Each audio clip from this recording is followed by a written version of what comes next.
Roll Tide, everybody. We got an in-studio show. Yeah, look, there he is. Alphonse Taylor. I'm Mick Gillespie. Welcome to the Bama Tailgate Show. Like, subscribe. Brought to you by Pearl River Resort, Philadelphia, Mississippi, the Azaleas, the Oaks. Two amazing golf courses at Dancing Rabbit Golf Course. We got Alabama, we got Auburn, we got the Iron Bowl. So let's get this show started.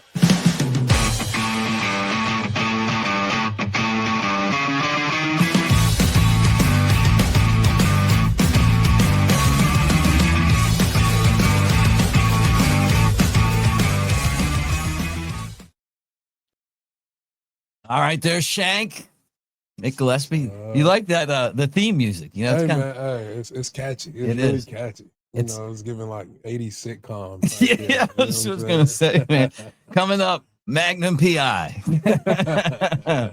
Like Magnum, I loved that show back in the 80s, man. Did you ever watch? Did you like Magnum? I seen a few episodes of it, man. You know, I got to watch a lot of stuff because I was with my grandma a lot of the time. Oh yeah, in the heat of the night. Yeah, you know about the Chief. I watched it all. Just Young and the Restless. Oh yeah, I hear that song in my sleep.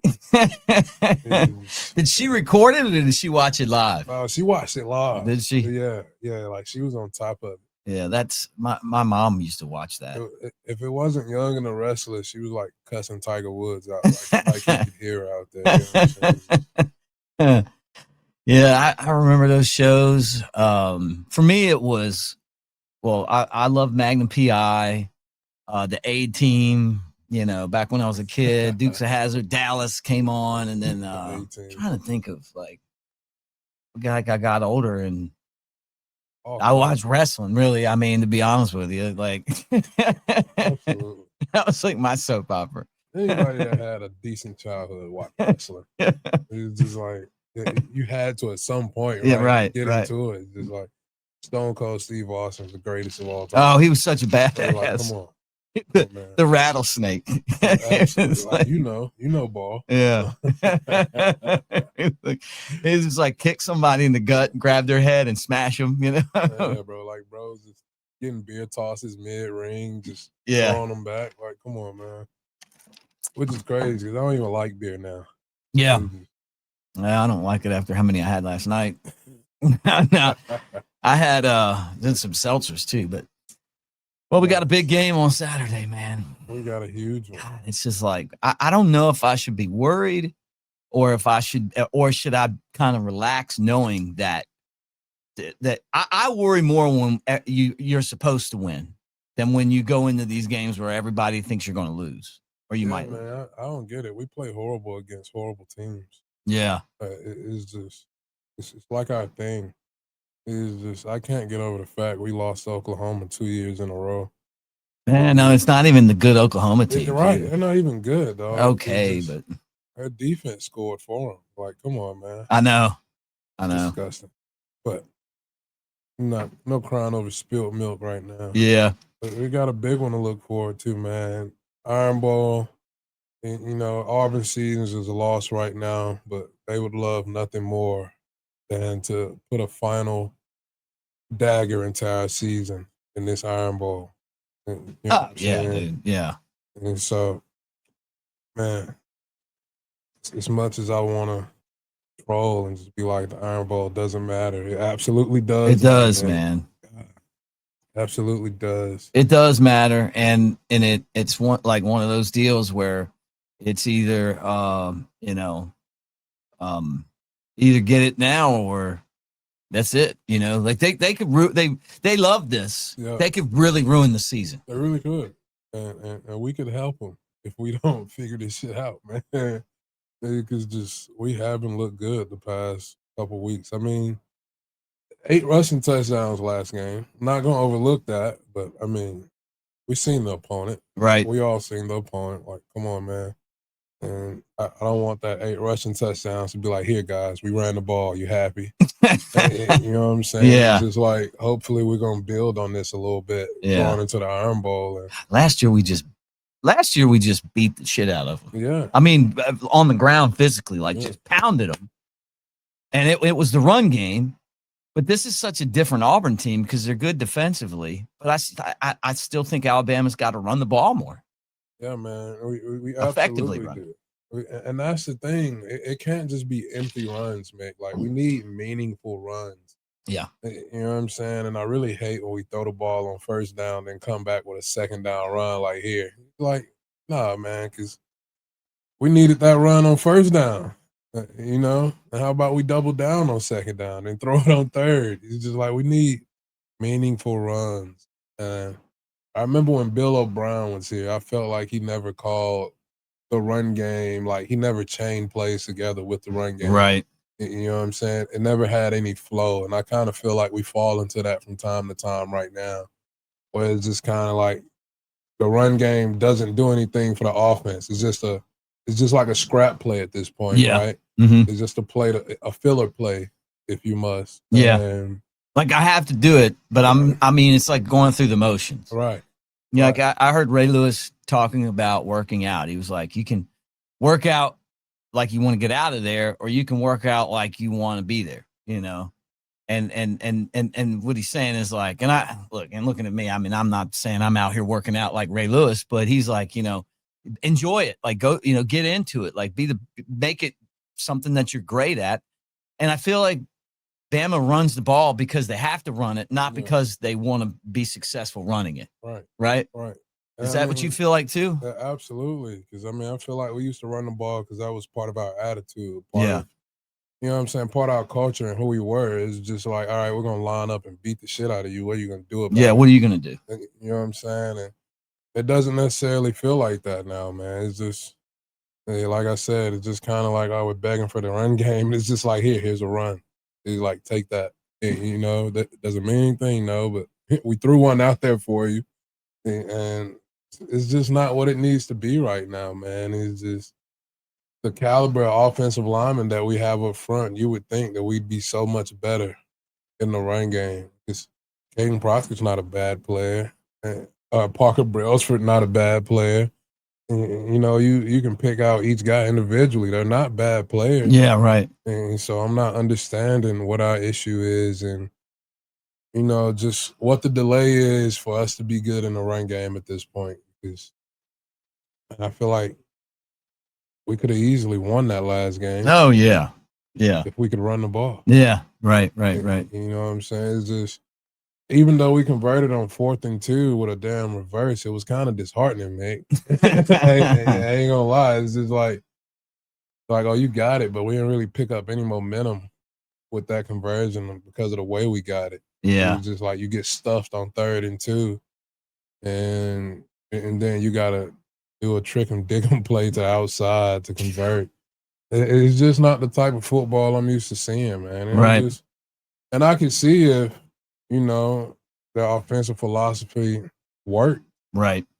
And it was consistent, but it's sputtering right now. Yeah. I wonder what's going on, because if you would have told me at the beginning of the season that we would be in this position because of the defense, right, I would have probably been like, come on, man, you know, especially after that first game. But the defense keeps getting better. Yeah. And I don't even feel like the roster's money spent on defense. I think it's mostly spent on offense. Yeah. You know, I mean, now you have to look at that now. Yeah.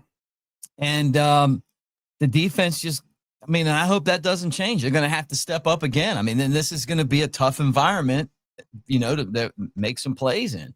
Yeah, absolutely. And I mean, as crazy as it was, man, that everybody gave Kane just, they cut him no slack. God, he was getting killed.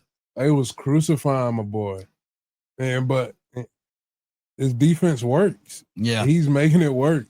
You know what I'm saying? He's continually putting us in position to win games. You know, how many times did we give Oklahoma the ball last game and his defense gave up, a field goal? Yeah. Like, come on, man.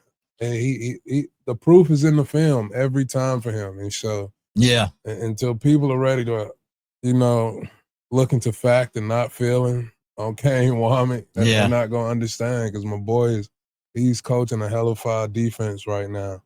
And defense is not the issue for us, I don't believe.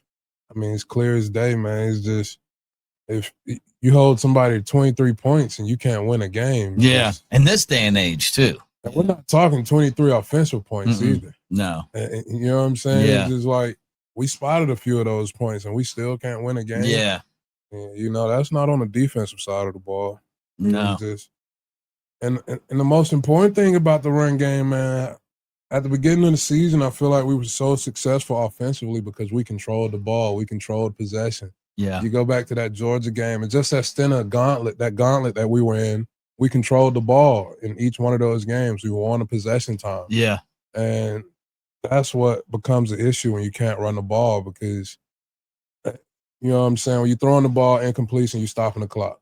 Yeah. All right, we run the ball, gain a yard, clock still running. Right. Run the ball again, gain 4 yards. Now we're looking at what, 3rd and 5, right. third and 4. Yeah. And we can put the ball in the air again, but I just feel like we're becoming impatient. We're becoming impatient. The run game, we're not committing to it. Yeah. And when the passing game isn't clicking on all cylinders, it's more evident than ever. Yeah. That the run game is struggling. Because you can load up on it though. Exactly. You know, because you know that there's an issue with the run. You know, you can put more guys back in there. And Ty's done such a good job of not turning the ball over, at least at the beginning of the year. You know, a couple interceptions. One obviously was before last play. One was great catch made, but he didn't get enough air on it. You know, Oklahoma, the strip sacks every game now. You know, like that. I still got to give this team credit on the discipline that they play with. They don't commit a lot of penalties. You know, they're normally smart, right? Then the turnovers. Haven't had that issue until lately, and I hope that stops, right? But the runs are there. I mean, Ryan Grubb's saying it. Yeah. I think it's as much the backs not getting those runs. You know, those guys got to be freaky and get into those holes, man, and do the thing that a running back that comes to Alabama can do. And then I see Justice Haynes at Michigan. He seems to be pretty good there. So what does that tell you? Hey, man, that tells us what we were doing here worked. You know what I'm saying? But now we need backs to put it into play, man. Right. And I think it sucks so bad because we've had games where we were successful running the ball this year, where we looked really good. Yeah, had really good drives. You know what I'm saying? And I just think we've seen what it looks like for us when we're clicking on all cylinders. So to watch us struggle like this is hard. Yeah. It's hard. You know what I'm saying? Mm-hmm. Clint Lamb put this out. I want to read this to you. Jam Miller in the 3 SEC games prior to his concussion against Missouri. 58 carries, 267 yards, 4.6 yards per carry, a touchdown, 8 receptions, 52 yards. And then he was totaling 106.3 yards. In the 4 games since, 39 carries, 81 yards, 2.1 yards per carry, 1 touchdown. 8 receptions, 44 yards, and 31.3 yards per game. So the concussions, obviously, it's got to be. Yeah. I mean, you dealt with concussions. I mean, I'm sure everybody has different experiences with it, but I mean, like, what do you go through? And, you know, I mean, do you think that this is related? It could be, man. I mean, his reps could have got cut. You know what I'm saying? And not in a bad way, just to protect him from himself. That's true, too, yeah. And when you lose reps at the running back spot, especially a spot that muscle memory is huge, man, you need to see those plays develop. You need to see those run lanes be created by your O-line up front, and you need to do that repeatedly. And so he's probably lost reps at practice, man, and just from an injury standpoint, you know, they're probably taking it easy and just being cautious for his own good. And it's affected him. It sucks, but at the end of the day, it's part of it, man. You know what I'm saying? I had 3 concussions my senior year. Right. And after that last one, I never played again. Yeah. And so it happens to the best of us, man. It's just, it sucks because we were definitely looking for him to have a massive year this year. Yeah. And it was looking like he was coming along when he came back from that initial injury to start the season, right? And just to see him deal with the effects of this concussion, it really hurts his dog because we need him. Yeah. We need him for us to be good offensively. Do I think we need to give Daniel Hill the ball more? Yeah. but I don't think he's there. He's still a young guy, and I don't think he's there to anchor a running back room just yet and be that number one guy. And so we need Jam, man, and it just sucks to see what that concussion's done to him. Yeah, well, and the other guy too is AK Deer. You know, you hope that, you know, AK Deer seems to be that home run hitter. Yeah. You know, you played with Derrick Henry. You remember when Derrick Henry couldn't get on the field? Yeah, but I also remember when we put Derrick Henry on the field, we put him in a position to succeed. Yeah. We put him out there and ran stuff that we know he could run. You know what I'm saying? Stuff we know he was good at. And I think we need to take that shot with some of the young guys, especially AK Deer. Like, put him out there, run something you know that he can run. Yeah. Because he's a big play hitter, man. He gets the ball in his hands, no telling what you're going to get. Yeah. And so I think we need more of that. It comes at some point, man, it comes down to not calling plays, but getting the ball to people. Right. You know, we got athletes. Yeah. We got plenty of them. We got plenty of talented guys on offense, but we just got to get them the ball. Yeah. And, you know, maybe it's not Ty sitting in the pocket and holding the ball for 4 seconds and throwing it out there. Maybe we can get the ball to him right now. Look, I'm a huge fan of putting guys in motion, you know, dig routes, jet sweeps, whatever the case may be. Right. You know, why we got to wait till 4th down to run down reverses? Let's do that in the middle of the field on 1st down. If you're feeling froggy, man, let's jump. Right. You know what I'm saying? It's just so many guys we can get the ball to, and I just feel like we leave a lot of explosives on the table because we don't utilize those guys. Yeah. It reminds me of the advice Nick Saban said that he learned from his coach, that first bit of advice where he was, you know, you know the story, like it's in the championship game or something, and he's got 1 play left, and the guy's like, basically like, what play do you want to run? And the coach is like, I don't care what play you run as long as you get the ball to this guy or this guy. All right. You know, they just need to touch the ball, right? Exactly. Let those guys make plays. And I feel like, you know, we got to get the ball to Jeremy Bernard and Ryan Williams, and, you know, maybe AK Deer is one of those guys. I don't know yet, you know, but the running game is a concern for a lot of people. Hey guys, I want to tell you this too. Don't forget to hit that QR code, AveD, join Mick Nation. Shank looks amazing in his Bama Tailgate Hawaiian shirt. I'm so proud of you for wearing that. Coker's got his. He said he wore it over here one day, but I wasn't here because he didn't answer my call. So he drove over here without knowing that I was in Hoover. You know, you know, Coker, that is a very original experience to you alone, brother. He's like, hey, I'm 10 minutes out. And I'm like, I'm in Hoover. Should I answered the call? And he said he was wearing it. I love it though, man. But we're giving out swag on there. You guys can basically play. It's all free. Play games. It's going to be where we'll have our store on there eventually. It's our Web3 home. So check out Mick Nation at AveD. Just kind of the deeper dive on the offense.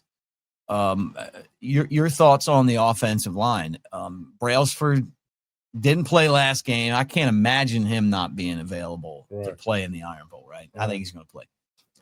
We love Proctor, you know, and those 2 guys are kind of the I would say the 2 anchors, you know, but then, you know, it's kind of a mix of other guys. Michael Carroll's playing a lot. You know, he's a true freshman. That's a right tackle, right? Yeah, Wilkin Formby, some, you know, Jaden Roberts. I mean, you just got different dudes, you know. Yeah, man, Formby's been a little disappointing this year, I ain't gonna lie. Yeah. I do like that true freshman right tackle, 64. What was his name again? Michael Carroll. Yeah, I've seen him finish some blocks, man, and he has that nasty attitude about him. He kind of looks like Landon Dickerson sometimes. Like good comparison. Like he has that about him, man. And I think we need more of that up front. Yeah, I feel like that's one of the recipes we've lost. And I think I hate that Jaden Roberts has been hurt at the beginning of this year because he brought a lot of that physicality. I thought last year watching him play. And what about Cam Dewberry, the transfer from Texas A&M? What was that, 71? Yeah. He's been good, but I've seen him at times get pushed around, though. He's got bullied at times. I watched, especially that South Carolina game, I remember, and him struggling over there, him and Kane. But, I mean, it's just we've been inconsistent up front, man. It's just I think we've been swapping guys in and out, and while I was a fan of it at first, in the long run, we don't have an identity as an offensive line. It's just like, who are we? What are Yeah. we? What are we to be feared for? You know what I'm saying? It's Yeah. just, like when I was at Bama, we had a coach, Coach Martin. Everybody remembers Coach Martin, and he'd always used to say, "Man, nobody outworks an offensive lineman." Yeah. And so coming in as a young guy, you just trying to figure things out, but that resonates with you because it's just like, all right, when all else fails, nobody else is going to outwork me, Yeah. right? Right. And that translates to the field. So now on the field, I'm trying to finish blocks. It's just like no rep is promised for me out here. Like I had to earn this spot. I had to earn the right to be out here, and I'm out here. I'm surrounded by monsters. You know what I'm Yeah. saying? It's just like, and I'm not gonna be outworked by those guys. And it just, I feel like we don't have that mentality up front right now, man. It's just we don't finish blocks at times. We're soft. We don't come off the ball. We lose the point of contact. We don't control the line of scrimmage at times, and that kind of hurts the run game too. Does play calling affect that at all? Or is it so. like if you're always like I don't even know, I guess we run block too, but Yeah. I don't know enough about it to be honest with you. Like what causes this? I see I think a lot of people feel the same way. Yeah, I think play call has a lot to do with it, and you know what I'm saying. But at the same time, that could just be their culture offensively. They're like when we were there and we had Lane Kiffin. Like everybody knows Lane Kiffin is a savant offensively. Yeah, like, right. He's a genius. He absolutely knows what he's doing. But Lane Kiffin ran the ball a lot when he was at Bama. Hey, they still do. I watched their game against Florida. They still run. For him to be as good as a offensive mind that he is, and he knows everything there is to know about creating big plays, he runs the ball. Because I think he understands that's what gets your offense in the rhythm. That's what keeps the flow going. And because we all know, man, like you throw the ball on first down, incomplete pass, now it's 2nd and 10. Yeah, right. But you'll never go broke making a profit on a 1 yard run, man. Yeah. As long as you keep the sticks moving, man, it's just, I think sometimes we're so pressed to complete passes and run and not run the ball that it bites us in the ass. Yeah. And it's just, I think that's what we're missing, man. We're missing that big play capability in the run game. Well, and you know what? If the running backs would break through some of these holes that are there instead of running the wrong direction. Yeah, running up. It's like it's like I don't get that. Even Justice Haynes did that before he transferred out. I don't know why they're not taking advantage of those, but I thought Gino Vandermark did a nice job as the fill-in center for Parker Brailsford. Like he you couldn't even tell. He scored out a 78.4, right? His grade, which is not terrible. I mean, it was solid. I mean, it was like a play or two away from an 80%. Yeah, right. Caden Proctor got an 80%. I mean, against that team. Michael Carroll 78% in the game against Eastern Illinois. I liked seeing all the different quarterbacks. Dog, we need to be grading out like 85 or better. Dog. Yeah, that's true too. Like that just tells me we're not very good up front right now, man. Yeah. And that's even from an assignment standpoint. It's right. just like 78% against Eastern Illinois. Yeah. Like there's no pressure there. Those guys aren't even half the athletes you are. Yeah. No offense to them. No, I get it though. It's just keeping it a buck. They're not even half the athletes you are. It's just that's an assignment issue. That's not knowing what you're supposed to do, when you're supposed to do it, and how. And just how we grading out 78% against Eastern Illinois. I mean, so that just tells me when we do play good defenses like Oklahoma, Mick, we're not showing up. Right. And, and just but we had 8 rushing touchdowns though, so I'll take it, I guess. Yeah. I mean, we beat up on a bunch of little kids.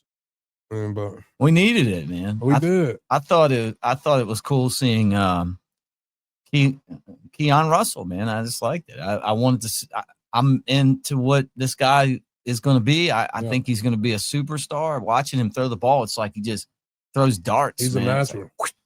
He's a natural. He's just got, like the thing for him is just keep learning. Ty. That'd be the thing. I thought Austin Mack looked pretty good too. Like you worry, you don't want those guys in the game because you don't want Ty to get hurt, but. but at least you're comfortable enough to think they could run the offense if they had to. Absolutely. I mean, I think they bring their own little element to the offense every time they're in. Like Austin Mack does not hesitate to take off and run with the ball. No. Man, I think that's dope. He's just like, he ain't gonna sit there and hold the ball. He taking off. Yeah. And Keelan Russell, I mean, I think he's pretty decisive when he decides to put the ball in the air. Yeah. And that's pretty good to see, especially him being young right now. And so that's telling me he's paying attention, he's taking it in, he's learning, he's developing. And that gets me excited for next year, man. Yeah. I think that kid's gonna be super good. Yeah, Keelan. He's like the highest rated prospect we've ever had. Yeah. And it doesn't take long watching him to realize like why he's so damn good, man. You know, like those players are like that. You Some just people tell. Just blessed with it, man. Yeah. You know, who's the best player you ever saw? Like, I mean, it could be a Bama guy, it could be on another team, but Derrick Henry. Okay, easy one. Then. And that's not even biased. Yeah. You know what I'm saying? It's just like, mind you look back at those Bama defenses we had, the same Bama defense that shut down Leonard Fournette, where damn Derrick Henry is gashing them at practice. Yeah, you know what I'm saying? Yeah. I mean, yeah. we had a lot to do with that too. And I ain't gonna just act like we was beating their ass, because just it was just, you look at the talent that we had defensively, 2014, 15. Oh yeah. You know what I'm saying? Like, practices used to be a bloodbath. We used to go at it. Yeah. We used to go at it. Now, how did guys not get hurt? Like, we got all these guys hurt in our practices this year. All right. All coaches that's watching, close your ears. But all players know, Mick, at some point there has to be a truce had at practice. Right. Like you got to shake hands with your boys. They just be like, look, we got to make it through the day, dog. Yeah, right. You know what I'm saying? You get after it, but you're not trying to get these guys hurt. Yeah. There's an understanding to be had. Yeah. It's just like, if you really think me and Reuben Foster was going 100% at practice every day against each other, you think we'd make it to the game? Yeah, right. Like, there were real collisions happening at practice. Yeah. So it comes to a point where you're just like, all right, look, we got to get to the spot fast, but the contact, we got to dial it back a little bit. Right. We ain't gonna make it. Yeah. And so I think that makes sense. Yeah, that helped us a lot. And I mean, I remember our defense, they used to talk about running through the ball, like near hip, near shoulder, fit the guy up. We ain't taking guys to the ground, right? But you can fit them up like you're going to tackle them and let them go. Yeah. And our defense was still flying around, and we were still. Man, I think we just practiced fast. We practiced hard. Like, I honestly think all of our practices was harder than any game we've been in. That's what Coker says too. Absolutely. Like, Mick, I shit you not. Just those tour days used to be hell. Like camp. Yeah. Oh my God, camp alone. Like you'd be praying to make it to the season just for a break. Yeah, right. Like it used to be that bad. Just, but practice in general, man, just Saban expected a certain standard at practice every day. Right. And it's just like he expected to see a certain level of play at practice every day. Like we'd be in team run going good on good. And if offense is just whooping defense's ass, he'll start the practice over. like he'll start that period over. He'll just be like, nah, this ain't happening. Yeah. You know what I'm saying? Because he feels like if one side is not practicing well and up to the standard, then it's not helping anybody. We're not getting any better. And he was big on getting 1% better every day. You know what I'm saying? Yeah. Nobody stays the same. You either get better or you get worse. Right. And so if he used to see us come out there bullshitting, man, and we're not flying around, people not getting to the ball, not doing the little things, man, he'll start a period over in a heartbeat.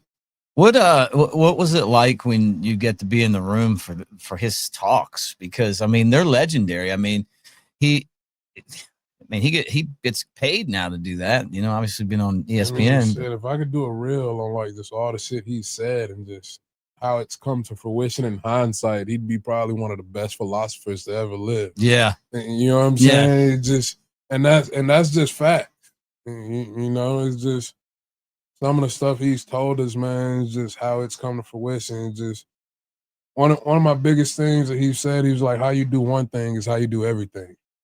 You know what I'm saying? It's just because if you're going to bullshit something because you're not bought into it, well, when it really matters, you're gonna bullshit it anyway because that's Right. what you chose to Yeah, do. yeah. You know what I'm saying? Uh-huh. And I carry that with me, man. It's just like that's what took me so long to get into coaching, man. Because it's just like I knew once I got into it, I was gonna be 100%.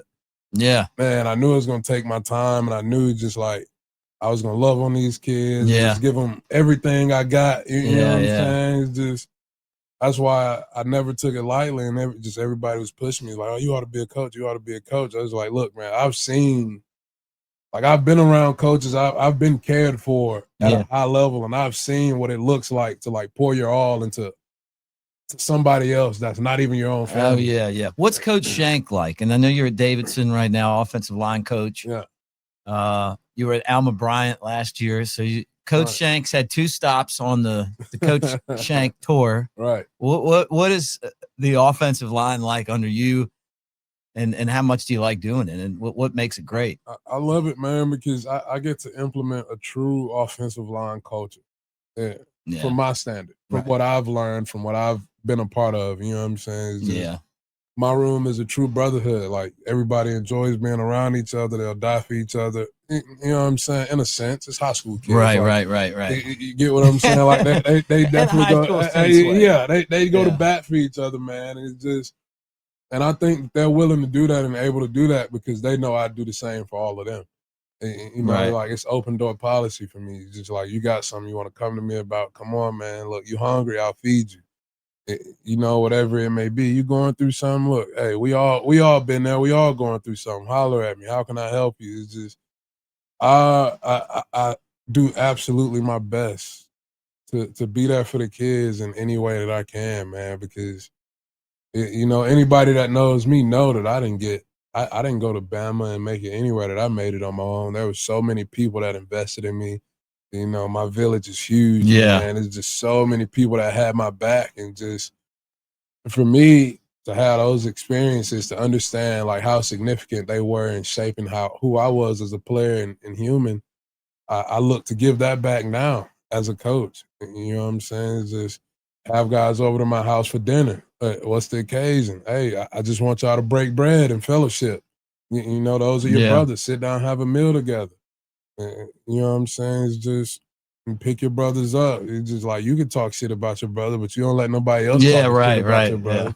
It's just like we'll beat your ass about one of our own. Like that's man, and that's how I run my room, man. It's just I preach violence on the field, and you carry yourself above average off the field because as a student athlete, nobody looks at you and compares you to a normal person. You're automatically held to a higher standard than anybody else around you because you're a student athlete.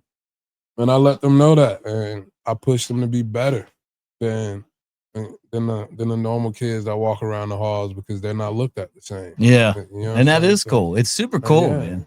And I just think it's dope that I get to do that now, man. Just a kid from Pritchard, Alabama, who came from nothing. And, you know what I'm saying? It's 6 of us.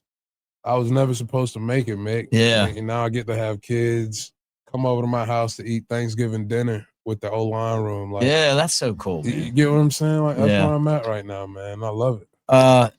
So you guys did pretty good though, right? You won some games. Yeah, we finished the season 5-5. Yeah. You know what I'm saying? Is that playoff worthy? No, I think we're about 2 games shy of playoff contention. But I mean, it's 2 games better than what we were the year before. Yeah. What's tough? I mean, 7A football is real, man. Yeah. It's big boy high school football. Well, and you know, some of the schools that win, who won it this year? Or are they still going? They're still playing. Man, I gotta look it up. I know Mary G was in Baker. Daphne. I don't know who all still playing, but what about like Thompson and Hoover and those teams? I think Thompson's still in. We'll have to look it up. Yeah, I'll look it up. But man, I broadcast. I've been keeping up with my nephew though. Williamson plays Viger Friday. Do they? Yeah, so I'll be at that game. Oh, that's cool. The nephew, man. Yeah. So is this to go to the state championships? Got to be close. Yeah, I think this is semi. Yeah. Yeah. I broadcasted county high games for a while, and they went from 6A to 7A when they started 7A. I'm not a fan of 7A.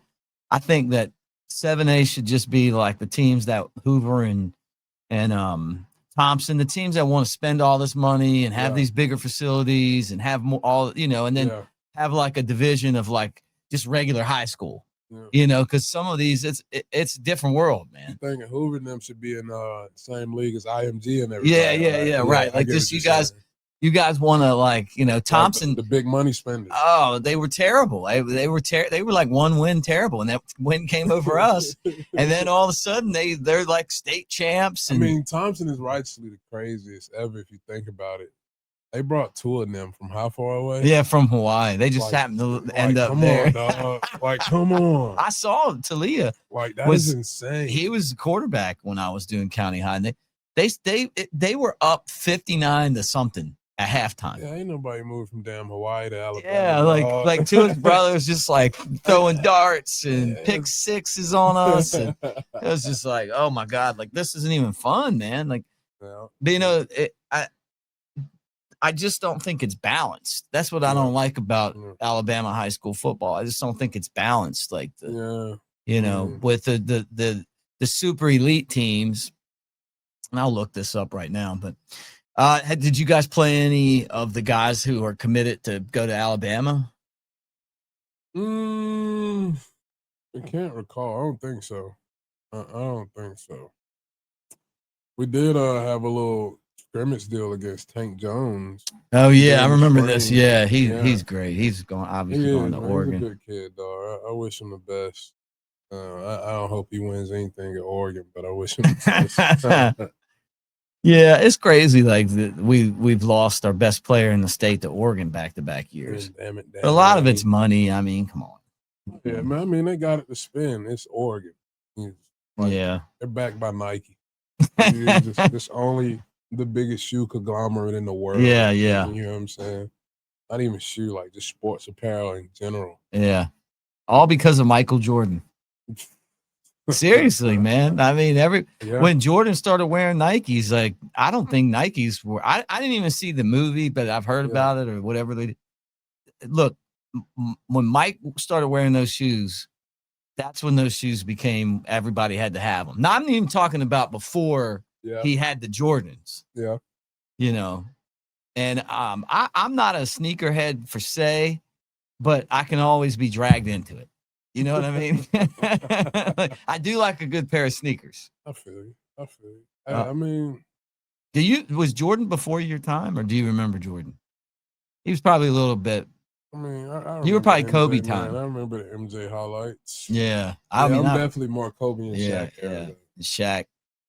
I love Shaq. Shaq was my favorite. It's my favorite big man of all time. Carmelo Anthony's my favorite player of all time. Oh yeah. And then there's LeBron. So it looks like Thompson against Opelika. Okay. I'll take Thompson. And let's see, what other division? I got the whole thing up here. What any other? Let's see 6A.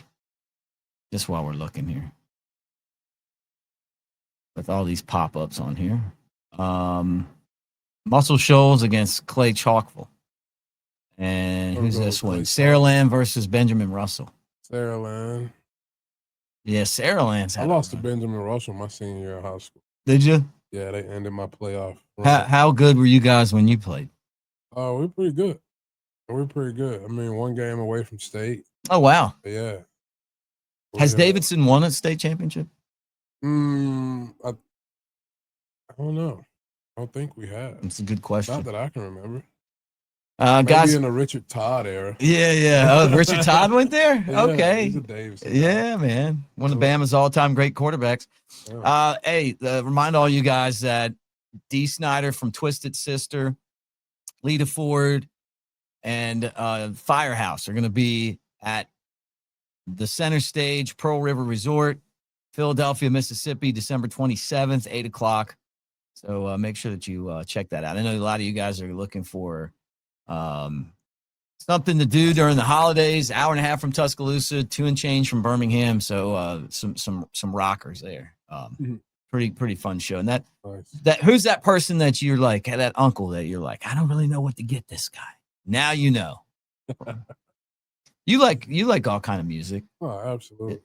I mean, that's because I got a pretty diverse background. Yeah. You know, pretty big adopted family of white people. Oh yeah. So did we influence you with our music? Nah, absolutely, absolutely.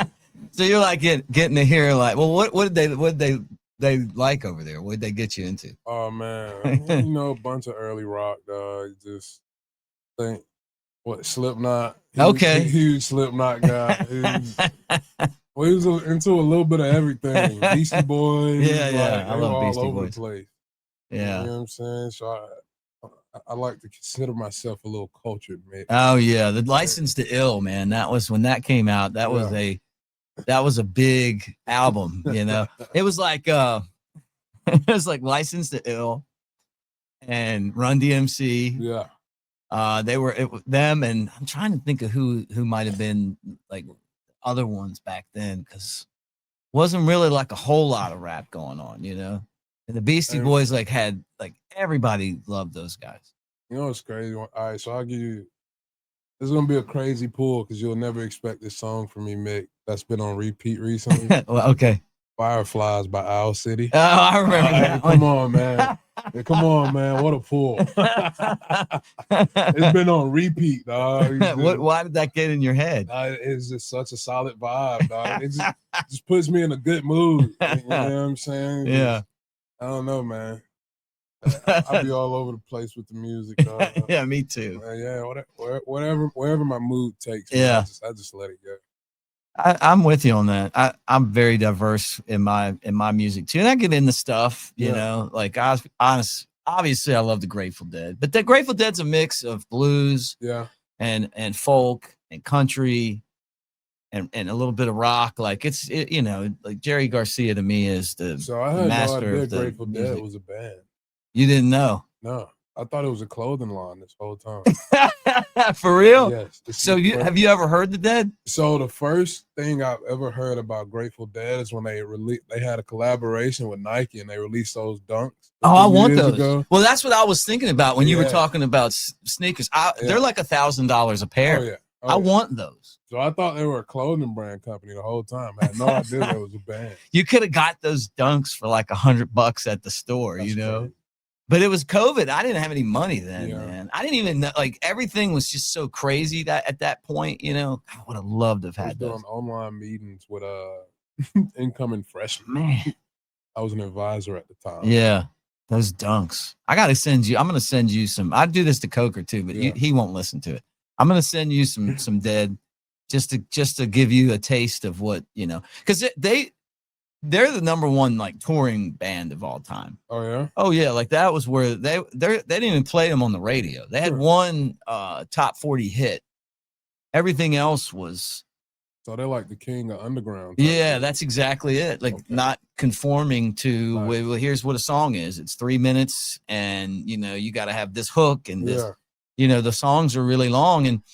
And back then the technology wasn't great as far as like being able to like play it, because you were playing it off records and 8 tracks and stuff that you know, that was very limited in time, that now we're with unlimited amount of space and time for music. They're concerts and they let everybody bootleg the concert. Those concerts are like, you know, you can listen to the whole thing. And like, I got like every concert on this app that I look at, you know? So they played everything different. You know, they're like just super musicians, and they did it the way that they wanted to. Yeah. I think you'll enjoy it. I took Brett to the show. Yeah. He was like, he was like, I don't really understand this. And then we got about like 2 songs in. He goes, okay, I understand this. Takes time. You gotta warm up to it. No, I heard one guy go, okay, I don't know. It's the first time I've ever heard them, but they just became my favorite band. Just pretty funny. I'm gonna have to check them out. Yeah. I'm always down to listen to new music. Yeah. Did you ever see that guy? There's like a guy that does these shows, right? And it's like him listening to something new for the first time. Yeah. And then he's like giving you like his take on, you know, and I think one of them is, I want to, maybe one is a Grateful Dead song. I don't know, but he's like, just kind of like, you know, getting into it. And Yeah. oh no, it was Leonard Skinner. Like he was listening to Leonard Skinner. He's like, hey, this is actually pretty good, you know. Guys like rocking out on some Skinner. That seems cool. Like I'd sit and listen to like all new music for the first time. Yeah. We should call Kelsey and tell him to do a bet on that. Be like, we'll Shank like this song. I got Kelsey for later on. That'd be a great show for us to do. Oh yeah. Yeah, that would be fun. I wonder like what I would throw at you. I'd find some good stuff. But the thing about music is like the newer stuff I don't like it as much as the older stuff. Do you see where the country number one country songs made by AI? I mean, isn't that crazy to think about? No, that's nuts. Like the number one song, and it's like, you know, that some computer made it. Is that where we're going? Yeah, that's tough. Who's your favorite artist? Like overall? Yeah, like or maybe your top 3 or 5 or something. Oh boy, we'll go Future. We'll go Future for rap. We'll go Chris Stapleton for country. Oh yeah. And R&B. Ooh, that's a good one. Oh, I don't really have a favorite R&B right now. I'm just kind of on shuffle mode, listening to a bunch of the oldies. Yeah, the oldies are, but that's my point. The oldies are great, man. Like I'm huge on the oldies with R&B. Do you know about Teddy Pendergrass? Come on, man. I was listening to Teddy P on the way here, dog. I'm getting my mind right for this show. Like, they don't know Luther Vandross. You know about this guy. Yeah. My wife's a huge Luther Vandross. Those guys were so good, man. Like, hey, I wish the stylistics and stuff. These days. Yeah, I like them. Huge fan of that. That like when we're cleaning the house, dog. That's the type of stuff that's getting played over the speakers. So yeah, for sure. Yeah, that's the stuff I like. I've always liked Smokey Robinson. Okay. You know, I've always liked the Temptations, the Four Tops. One time, Bama was playing. This is a funny story. Bama was playing in Shreveport at one of those shitty bowl games. Yeah, and here they come. They're singing the national anthem, right? Yeah. And I thought that somebody told me it was. I probably got it backwards here. So whoever it was, I said the wrong one, right? So here they come and they're right by us. And I'm like, oh, it's the Temptations. And they're like, Four Tops. And I'm like, my bad. But I didn't recognize their face. You tried. But and I was like, man, God, that was so embarrassing. Now that, you know, that was before Saban. So I think it was. I can talk about this, but I was like, man, what a letdown, you know? Like, misidentifying one of the all-time great bands. You tried, man. That's all that matters. You know what I'm saying? I think you tried to spread the love. I tried to, and I just effed it all up, man. I saw Brett and I went and saw, talking about Pearl River, we went and saw Boys II Men last year there. Yeah. Oh yeah. Like we both loved Boys II Men, and it was so good, dude. Like just they were great. Like, and they didn't even do, like, they did their songs, but they did a lot of stuff that they, you know, they were just like, hey, we're just band kids from, you know, from Philadelphia. We like all kind of music, and we're going to just do some different stuff. And it was so good, man. And honestly, the facility, like at Pearl Rivers, it's comfortable. Like, you know what I mean? Like, it's just like being in, I like it better than, you know, in a lot of places, because I feel like I'm right up on top of everything. You know, I loved it. I had such a great time. But they were. Do you remember them? Absolutely. Of course, right? I'm always like, I don't hate to age myself, but I'm always like, 'cause you guys are younger than me. Like, I'm wondering like where we are on a lot, you know, on a lot of stuff. I try not to be the old guy. Good spot, man. I'm pretty well versed on a lot of stuff. So from a country point of view, so you said Chris Stapleton, he's badass. Right.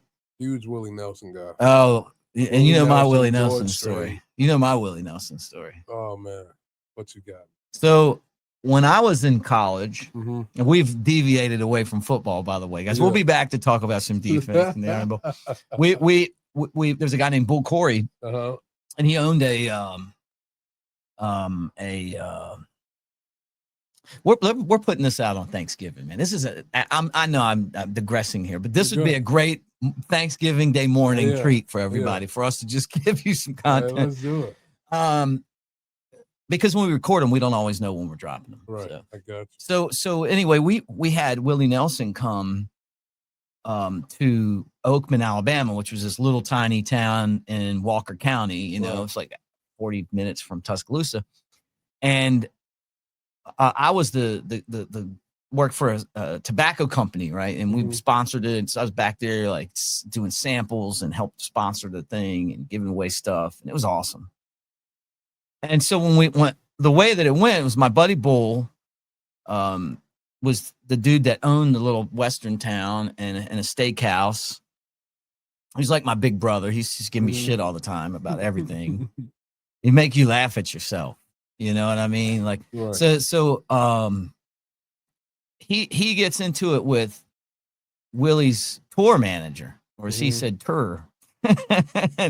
and the guy's name was Pootie Lock, and we thought, well, Willie's Pootie not, Lock. yeah, Pootie Lock, the late Pootie Lock, and Pootie was tough, and Bull was tough, and Bull wasn't happy about the way Pootie was treating some of the people because he would get there early, right, and then Willie would come in, and we were just like, this concert might not happen, and then all of a sudden those two get like this, they make up, they're cool, you know, like.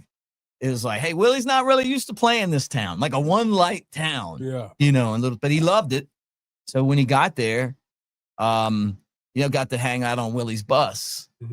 So that's dope. So I'm on Willie's bus, and you know what you do when you're on Willie's bus, and then I get off and I'm backstage. I'm on the stage, on the back part of the stage, like watching Willie, and I'm just hanging out there. And then all of a sudden, Willie stops in the middle. Like his sister was playing the piano. He stops. He puts his arm around me. We take a picture. And I'm just like, my eyes are just like this because of the light and the essence of Willie's bus. I think he did it because he knew how high you got me. Yeah. Really. Yeah. But it was great, man. He was the best guy, man. Like he was so cool. So we got to go see him anytime we wanted to. I seen like 8 or 9 shows, you know. That's dope. I hate that I didn't get to see him when he came through. So I love Willie Nelson. Yeah, he's super cool, man. Yeah, really Roll me up and smoke me when I die. You heard that one with Snoop Dogg? Yeah. A Snoop Dogg Willie collab. It's only right. Yeah. It's only right. You know, that's just 2 different people in the same world. Yeah, in the same world, man. 2 super cool dudes. My son loves Snoop Dogg. Yeah. Since I think Snoop Dogg's his favorite like artist. Oh, yeah, that's random. That's a random I know. For his age. I know. Snoop Dogg. Because he just likes Snoop Dogg because he likes some cool of the songs. That's a cool dad thing. Right? I tried to be, you know, this being a parent is hard. It's tough. And it's like, how much creativity do you let somebody have? Because they're going to make mistakes. They're going to say the wrong shit. They're going to do the wrong thing. You know, some parents are on their kids all the time to the point where they don't even want to be around them because they're afraid they're going to be in trouble. And then me, you know, I'm the opposite. I probably need to be a little harder sometimes. But when it comes to like music and the videos that he creates and some of the funny stuff that he does, like, I want him to be a little more mature sometimes, but yeah, I'm glad that he has his own taste, you know? Hey, brother, best you can do is just guide them on their way. You know, just keep them away from the bullshit. Yeah. You know, just let them experience life. Let them, you know, experience their hobbies and go from there. Yeah. Because you know how it is, man. It sucks when there's something you want to do and you feel restricted. Yeah. Can't really do it. I mean, but he'll grow up in due time. Yeah. It's simple as that. I mean, I turned out fine. Yeah. Me too. I think I did anyway. I tried. I did. I turned out fine. I was a little immature. You know, it was not necessarily the same as my peers did other and different stuff. Yeah. It worked out well. Yeah. Right. This creates a well-rounded individual, man. Yeah. It's like if everybody followed the same template, it'd be boring as hell, right? Yeah. Yeah. No, you're exactly right. Simple. And the other thing too is, you know, it sounds like you and I kind of in the same way.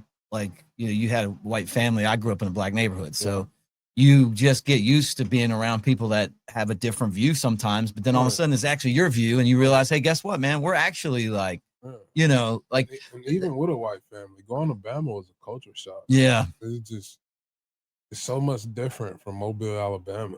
And, yeah. You know what I'm saying? Just, there's a lot going on. And, man, I was a simple kid. I played football. I went home. Yeah, right. Smart, though. I really Probably smart. wasn't too much. Yeah. You know what I'm saying? So, play some video games. Yeah, just get chill that out. sudden freedom, dog, and just everything that Yeah. came with it. It was a little shock. And I Yeah. was just like, I think I'd still rather be at the house. Yeah, right.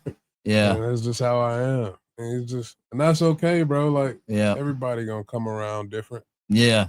And, there's, as long as you're not out there doing wrong by people, Yeah. trying to hurt people, there is no right or wrong way to live. Yeah, man. Well, everybody's different, I mean, it's just like the way it is. Like, but the fun part about it is, I mean, and then, I've been in, like, going to college, you meet a bunch of people that you would never meet in your neighborhood. And then, we moved a bunch. So you go into a school and not know anybody in the school, and have to make friends from there. And then move, even when we moved down here, it's like you start all over again and you make friends. And the best part about being out of your comfort zone is a lot of people never got out of that, So it's like, hey, the way that, and I don't want to use the term stereotype in the term of, just, and the way I want to use it is that you, in your mind, you stereotype situations because you just don't know. Right.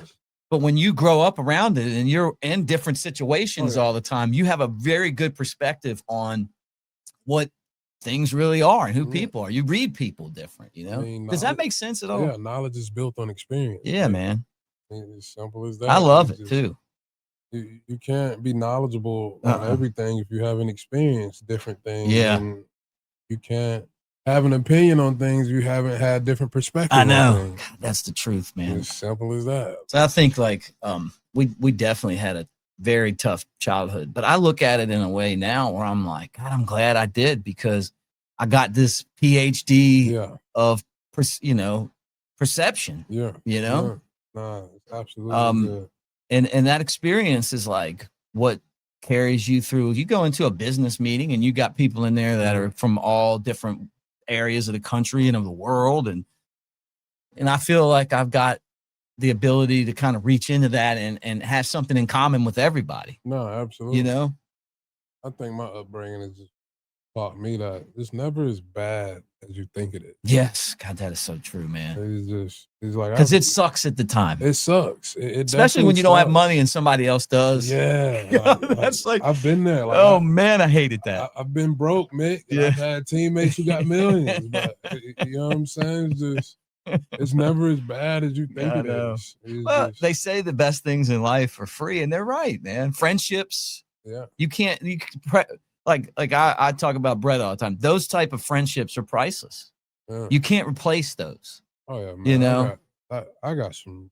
You do. I mean, look, I Ryan. got some great friends. Ron, you know what I'm saying? Brandon Green, Jake, my boy PJ, and everybody just come from different walks of life and do their thing. Just like my guy PJ, he don't even he played football some at Southern Miss back in the day, but he does like construction and shit now. Oh yeah. And he's just like when I first moved. Wait, did I meet him at Ryan's thing? I'm not sure. I don't think he was there. He wasn't there, but I'll introduce you one day. Yeah, he's in the construction and stuff, and just PJ, man, we became close friends working at the bar together when I moved back home. I remember you said this. Yeah, I worked at the bar too. He got me into that. Yeah. And just I think back on that, it's just like, dog, that helped me take care of my family. Yeah. That's gonna be my brother for life. Yeah. You know what I'm saying? Hey, I did this. I was the doorman at Boo Radley's in Tuscaloosa. And then that turned into being the bartender. And that was a great 3 years, man.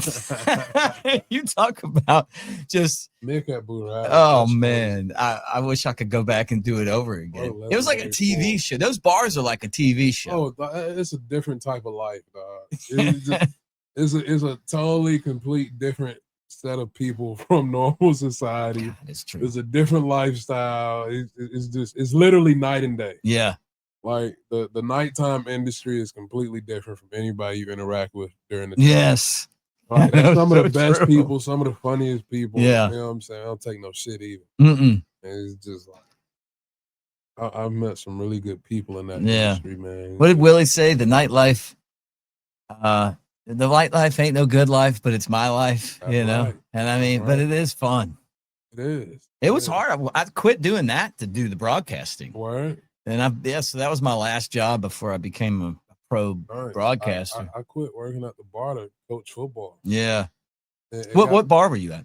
Man, I was at I started at Boo Did you? Yeah, back in the day. Started at Boo The one in Mobile. Yeah. That's funny, dude. And then I went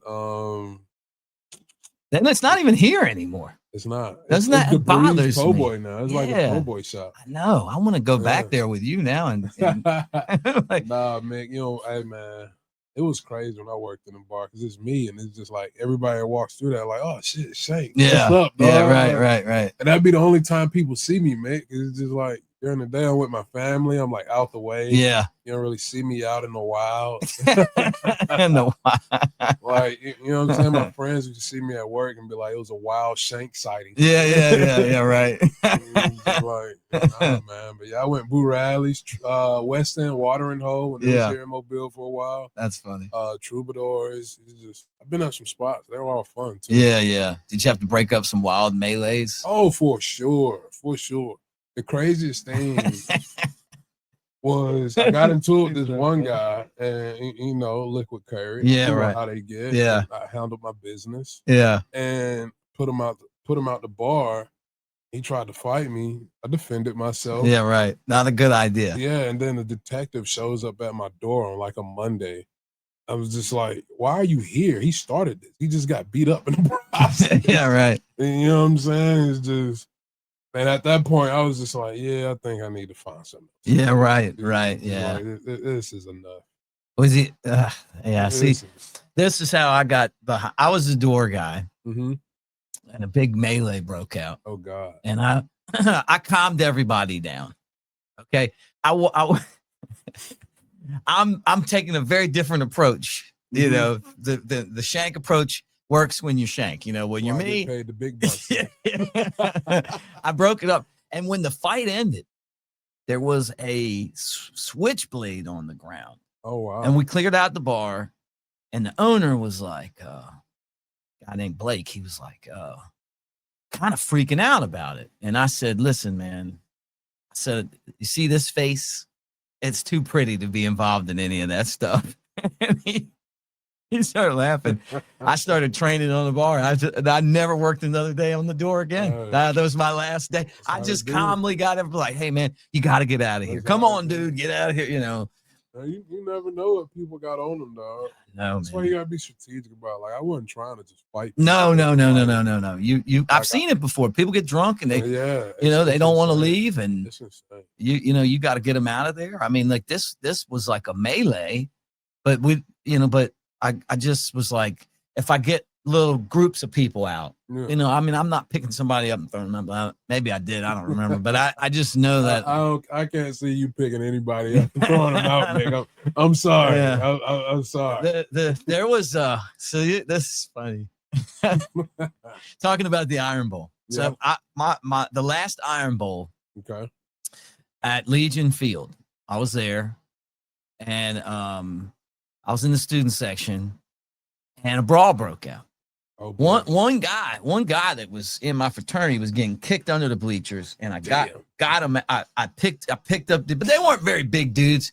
But I picked this one guy up, and I launched him, and I didn't really mean to throw him that far. Yeah. And then next thing I know, it was just like there was just fights everywhere. So you started it? No, Mick started.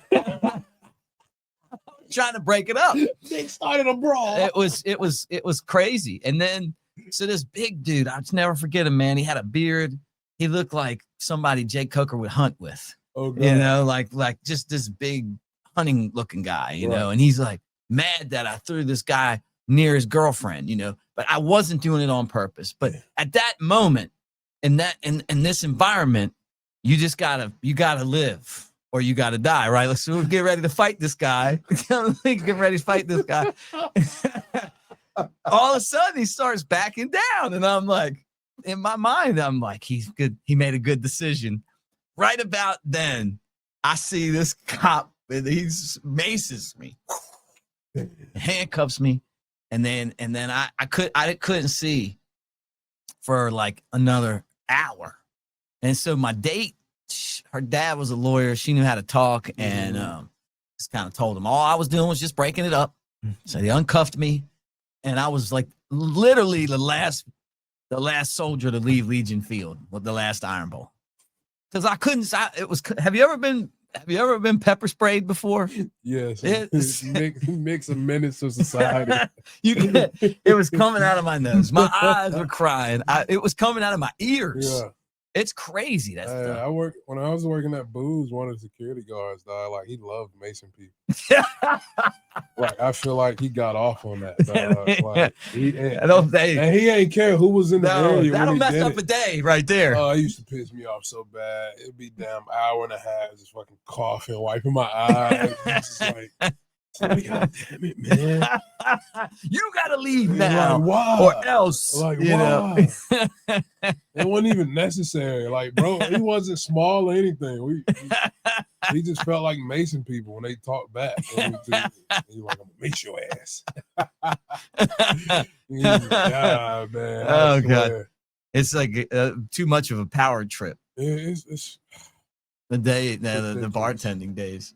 There was Cruz Oxen Riders on here, and he does a show now. And he was him and Ox. Yeah, you know him. He's good dude. Yeah, I've seen Ox. Oh yeah, that's forgot. He's from down here. Yeah. See, he and his buddy Chris, who does SEC Unfiltered, two cool dudes. Mm-hmm. They came up with their list of top 5 bars in Tuscaloosa. Oh, okay. That's what we should do right now. Oh, because I mean, like, honestly, Innisfree's got to be right at the.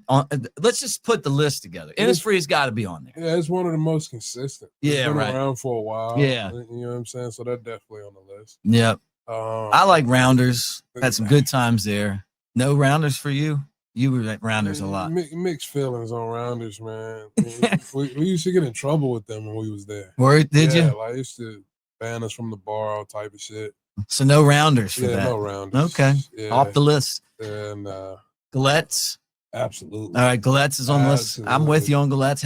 I love talking. I've had some of my best nights in Galettes. Me too. On accident, by the way. Me too. I was the type of guy, like, you'd call, be like, hey, Shank, you coming out tonight? Be like, nah. And then I'd accidentally, like, end up out anyway, some kind of way. And every time I ended up in Galettes, it was a good night. Yeah, it's so fun there, man. I got a picture I'm going to show you with, like, a bunch of us in Galettes one night. And I got to find it. Yeah, that's cool. Like, yeah, so those two of them right there. Yeah, Galettes for sure. What about Harry's Bar? Did you ever go to Harry's? Never been to Harry's, man. I knew Harry. Okay. So when that Skull job or the tobacco company job, man, check that out. Oh, that's cool. That's in Galettes, dog. Yeah. Here, can I show him? Yeah, dude, that's an awesome picture, man. Me and the boys back in the day. Yeah, that's awesome. You know, some of the guys, we got Ruben, Reggie, Brandon Green, Jan Reed, myself. What a group. Everybody got great outfits. Yeah, man. And so it goes by fast, doesn't it? It does. That's the crazy thing, because I know you just went for your 10-year. Yeah, and that's the craziest part, man. Like, man, I got a wife and kids now. Yeah, I know. It's just like, I just went on a 10-year reunion for the national championship. And I swear I feel like I was graduating high school like yesterday. Did your kids get to go on the field? No, I ain't take them with me, man. I went to enjoy myself. That's why I took them during A-Day. Yeah, right. So right. they get the experience. Like, we toured the facilities and everything during A-Day. Because my kids, man, they just like, they type of kids, like, once they see it once, they just like, all right. He's just like, what are we doing now? Like, what's next? Yeah, what's next? Like, we've done this already. I've seen these trophies, Dad. Like what's next, man? I'm getting bored here. Oh God, that's so funny. It was just me and the wife this last time. That's it was cool. Dope, man. Just all the guys, just seeing all the guys again, just being in one spot. It's just such nostalgic feelings, dog. You can't even explain it. It was a lot going on. It was a lot to take in. There's so many different directions I could go right now, because there's so many different things that like you've kind of brought to mind. Like the first thing is I talk about this sometimes. Every year I go to Key West and I try to strategize on my next year, like what I want to accomplish, what my goals are for. It's mostly like business, right. You know, like the one year I went, I'm like, I'm going to turn this into a studio, you know, wanted to do more podcasts, right? Like, do the YouTube channels. It's different. Like, you know, I don't know what this year is going to be, but I always listen to Tony Robbins while I'm on my way there. Okay. Because I get in it. You know who Tony Robbins is? No, okay, you need to check him out. You'll love him. All right. He is a motivational speaker, and he just basically helps you get your mind right. It's like listening to this guy that's awesome. And one of the things that he talked about was and this is what I try to do, and it's hard. And that's, he says, good isn't good enough anymore. Right? Great. Okay. Well, great is what good used to be. Right? Excellent. Okay. Well, excellent. I'll take that. But how do you get past that to be like a champion? How do you get past that to be elite? And what's the difference when you're talking about excellence, right? Like, and the reason I'm telling you this is that you guys beat Clemson, and they were excellent too. Right. But all the little things that you have to do to be ready for that one play, the one play that separates everything. And what I'm pointing to is Kenyon Drake diving for the end zone. I've got the Daniel Moore statue and the picture, right, of your team. But it's all of the things that you have to do every day that you don't want to do. The extra work, right, that puts you in that position to be the champion. So you played in one of the best football games I ever saw. They were great. They were elite. You guys were great. You were elite, but you were better. And so for the rest of your life, you're a champion. And the perception is that it was like this. You know what I mean? Yeah. It's kind of deep, but it's that's what Saban was so great at. He was. Getting to that point. He was talking about, Tony Robbins was talking about a horse race. Two horses like train and they eat and they're great. And the race is a nose difference. And nobody remembers who came in second. Yep. You know? So you were part of that. Yeah, man. It's just, I told you, Saban's probably one of the best philosophers of all time. Yeah. Because he was always big on, man, just the process. Yeah. You got to fall in love with the process. You can't fall in love with the results. You got to fall in love with the things that you have to do day by day to make sure that you give your chance to get the best result. Yeah, right. Man, and that was his entire deal. You know, we didn't go into a workout, go into a practice thinking championship. We went into it just like, what do we have to do today to make sure we improve by 1%? Yeah. Like, are we doing the little things that we have to do today to where when we go home and lay our head down tonight, we can, you know, confidently say, I got better today. Yeah. And he was so good at that. Yep. And that's one of the things I try to take into my philosophy as a coach, man. It's just like, look, we're not going to move the world in a day. No. You know what I'm saying? You're not going to win the championship in one practice. Yeah. But you can damn sure lose it by not showing up and putting the amount of effort and work that's required to make sure that you get 1% better. Yeah. In that moment. Dude, that's it, man. You know, and that's when I think of you guys going back, you know, I just think like that is to me what's so awesome about being a champion. You know, like what's so awesome about you know, what you're for the rest of your life, every 10 years, you get to go back and visit your teammates, and you guys achieve that together. You know, I don't know if I'll ever be a part of something like that, but I'm definitely happy for you and a little envious, you know? So that was one direction that I wanted to take it. Now we still didn't pick our top 5 bars, but I was going to tell you that, that this Harry, like I met Harry Hammond, and God, that guy was the actual Harry from Harry's. I saw kids wearing Harry's shirts when I was just there. So I know all about Harry. Yeah. Did you go there? I didn't. It's like I said, Mick, I really wasn't a going out person. I ended up in Innisfree, Galette's a few times. Right. In Rounders a few times. And I'm pretty sure I've been in Harry's a few times, but you know what I'm saying? It's off the beaten path. Yeah. That's it. That's all it is. Okay. That's all it is. So we got Innisfree and Galette's. I got a feeling you're going to want to have the houndstooth in this. I like the old houndstooth. The new one's just it's got too much concrete to me, man. I don't need all the concrete. The old one was like a little mouse, like a mouse home or something. Like you just kind of go through these little doors and you know, like. Hey man, we can go. What about Bear Trap? Absolutely. Okay, Bear Trap in there. Yeah, Bear Trap's in there. Where do I like to go have fun? Like what? I was always in the frats as well. Yeah. Like I was huge, and it's like, because it's just like they knew we played football. Yeah. So they'd invite us in. I know. I just go kick it in the frat house. Hey, I got a story, and this is a true story. You're not going to believe me, but when I came to Alabama, I was a ringer on the Q's softball team. Yeah. And when the season was over, we got along so well, they told me that they wanted to extend me a bid. Yeah. I swear to God. And I was like really thinking about it, but they were like, it's going to be hard. It's going to be, I know. It's going to be really hard. They said there's a couple guys in there that were going to. Nuttiest shit I've ever heard. Are you serious? I swear on my life. I swear on my life. The one guy's name was George Washington. I don't remember what his last name was.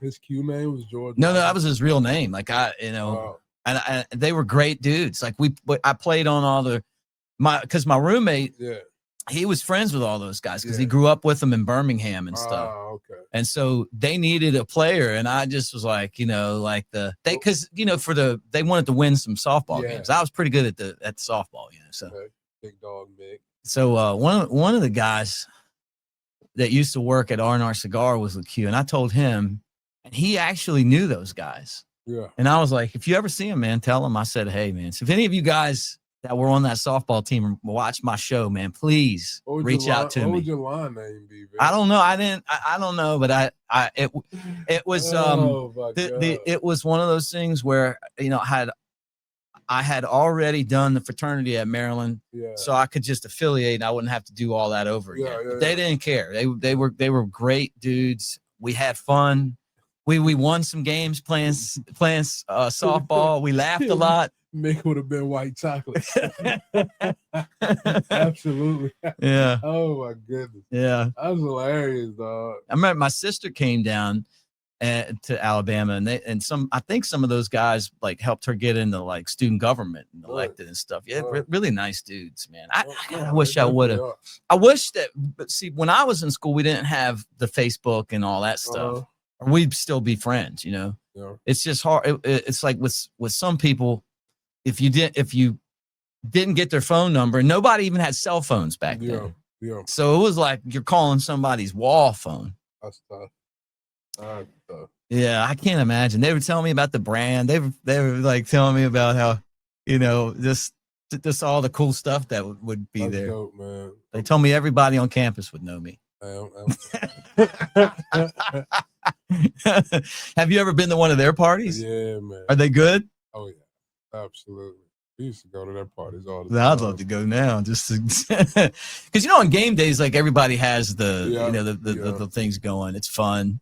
Yeah, hey man, it's game day. I get up with my friends now. It's just like my buddies live up there. Yeah, so I just get to his house. We never make it from the house. It's just like once we leave the house, it got to be straight. Yeah, right. Yeah, yeah, man. So we got Bear Trap, Houndstooth, Innisfree, Galettes, and we need one more. I wish Boo Radley's was there still because it would be my number one bar. I used to like 4th and 23rd. That place closed down. Copper Top's like an institution. It wasn't a bar, but that little food stand that used to be on the strip. Quick snack. Yeah. Yeah. Honorable mention. For sure. That place has saved me a few times. Oh man, that's so funny. Oh, I've eaten there many times too, man. It saved me a few times. Would you want to be the guy making all those hamburgers though? Not at all. That little shack? Not at all. I'm trying to is it still there? I don't think it is. I don't think so. I didn't see it because it was right there on the edge of Publix's parking lot. Yeah. Yeah, the old quick. I had Waffle House on the strip last time I was there. Yeah. It was great. Yeah. It was like it was the first time I've had Waffle House in a long time. It's a different world now. I think there's a Taco Bell there. There used to be a pita pit, a Hungry Howie. Yeah. Like, oh, dude, I got one. Okay. All right. Thinking about this the other day because I was moving all the stuff around in the office. So when I was in school, buddy opened up a cheesesteak place called Fat Phillies. Oh wow! And this is the Fat Phillies. It's that little house building across the street from the gas station. Yeah, on the strip. That's crazy. Here's the picture of me after hanging out on Willie's bus. Mick got lured. That's crazy. I wish I knew where my cowboy hat was. You got real aura with these pics, man. I just found these. Look, this is me in college right here. Like, broadcasting at Hooters. Does your son understand how dope you were on this dog? Like, does he not like? What a fool! He doesn't even know. I forgot these were in here. That cool as hell. Yeah, man. I'm gonna tell him after this show. But like, your pop's cool as hell. Like, That's some great experiences. They named at the cheesesteak place, Fat Phillies. Is it still there? No, it didn't last very long.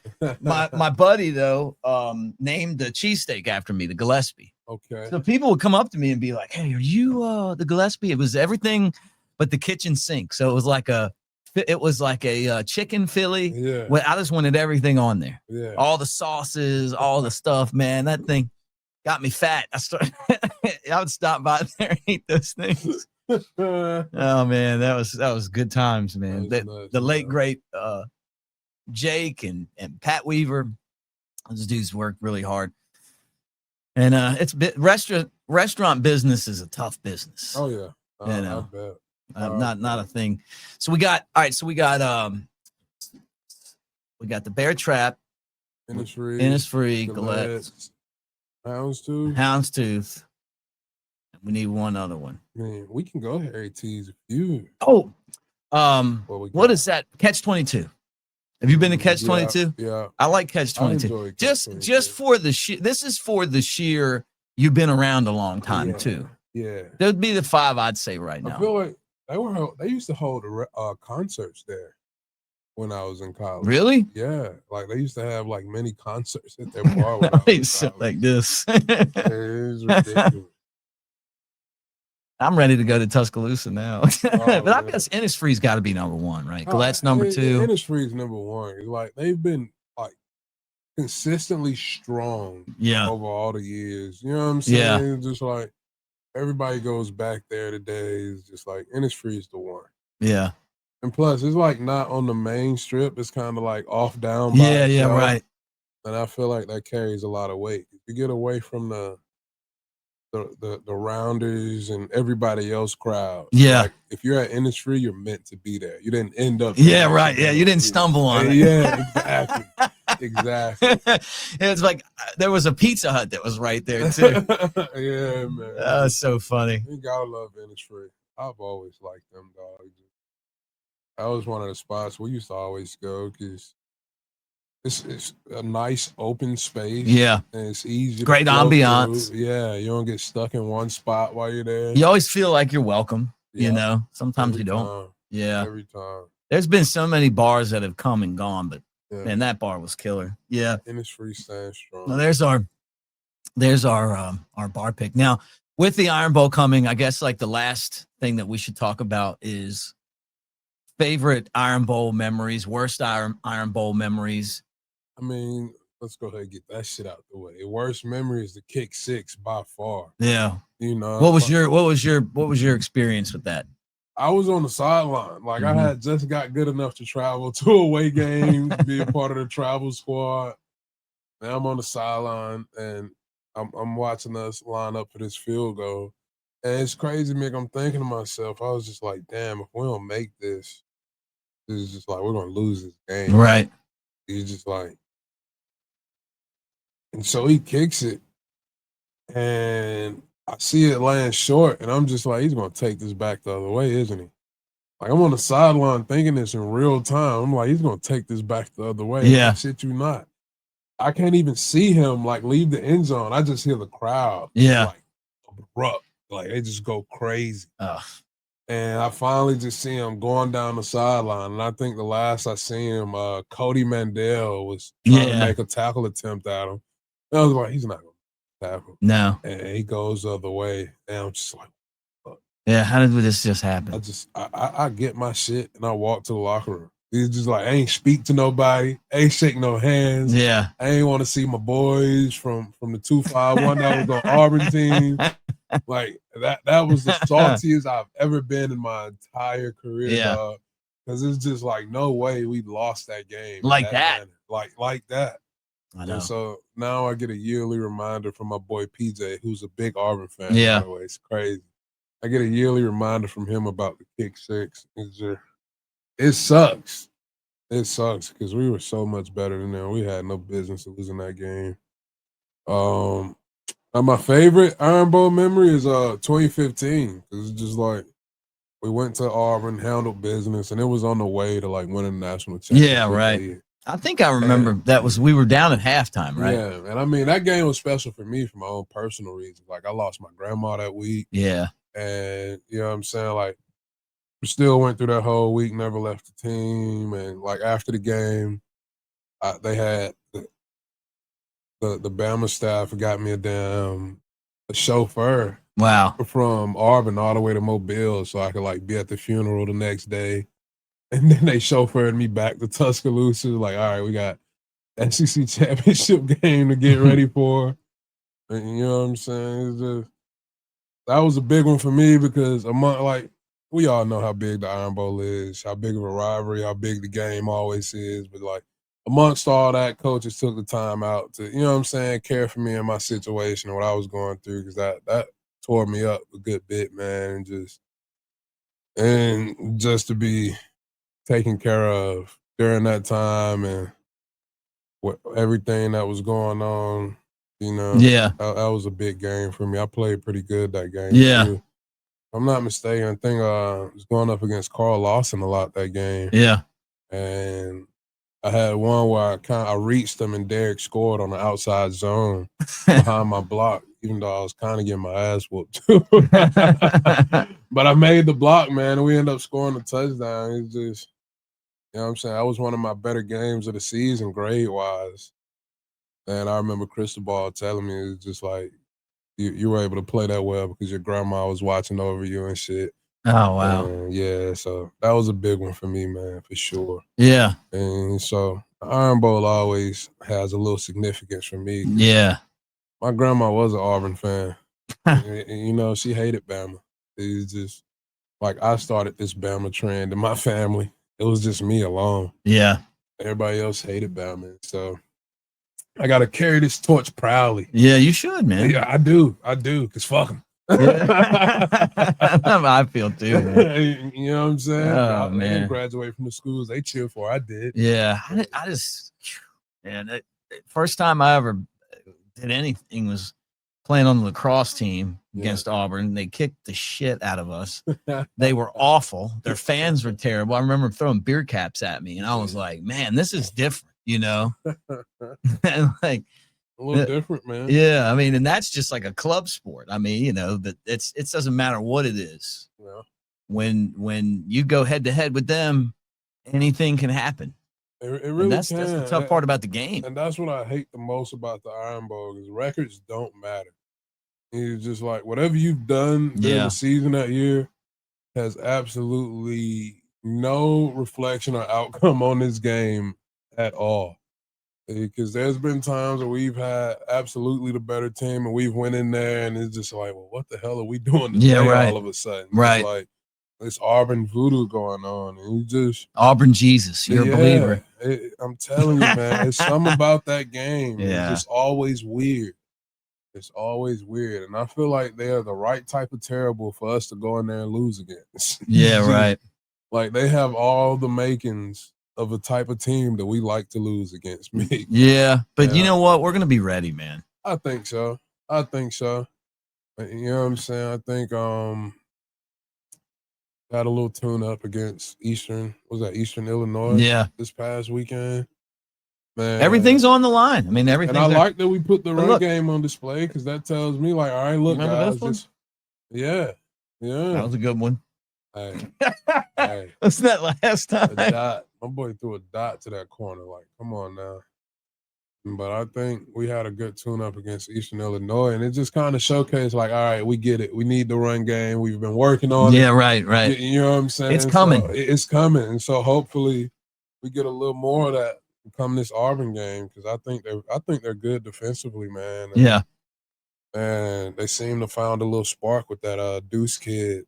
That quarterback, because he can take off. He's fast. That worries you a little bit. And so that's something to worry about. It's not like you know how it goes in games against us, Mick. Nobody's going to lay down. No. You know, if anything, they're going to rise to the occasion and want to play that best brand of football. That's right. We're Alabama. Yep. So, no, you're exactly right. I think we need to do the same on our end. Yep. Like, we need to remember, like, all right, we are Alabama. There is a certain brand of football we need to be able to play.